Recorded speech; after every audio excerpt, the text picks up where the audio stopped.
Hey guys, this is Jonathan from Fitness for Freedom. Do you find the side plank too easy? Well, today we are going to show you how to do plank rotations, which are an even harder variation.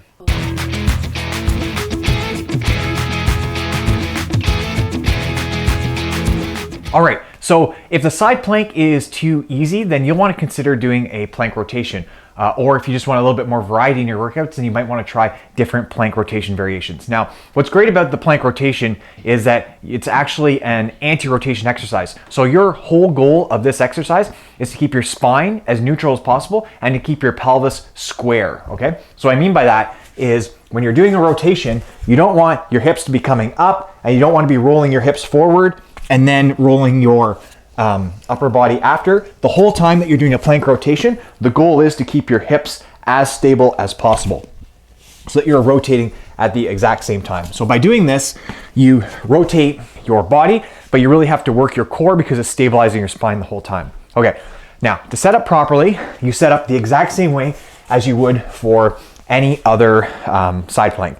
We're going to go elbow directly beneath your shoulder. You can pop your hips up. It's very important that when you're doing any kind of a rotation exercise, they have a staggered stance and you want your top foot forward. Okay, if you have your top foot back, it's really hard to keep your pelvis square if you're trying to roll over. So keep that top foot forward so it makes it easy and natural for you to do that rotation. Okay, now the next thing that you want to consider is that there are lots of different variations to do this.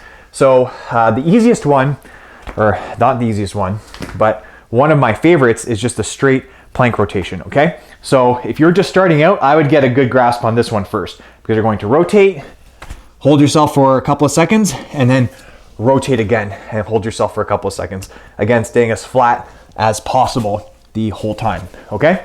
Now, once you get that mastered, you can get a little bit fancier and do something like a T-bridge rotation. So we're in this position here where we're going down, and instead of putting your elbow down, you're going to reach across your body and then bring your arm back up to the side. So that looks just like this to go smoothly. Okay, so no, those are just a couple of different variations or a couple of different ways that you could change a plank rotation to make it more challenging and really train your obliques and get a little bit more of your body involved and be dynamic as well. If you enjoyed this video, please subscribe to our YouTube channel because we deliver content just like it every week. If you have any comments or questions about the side plank or plank rotations, please leave them in the box below. Take care, and we'll talk to you next time.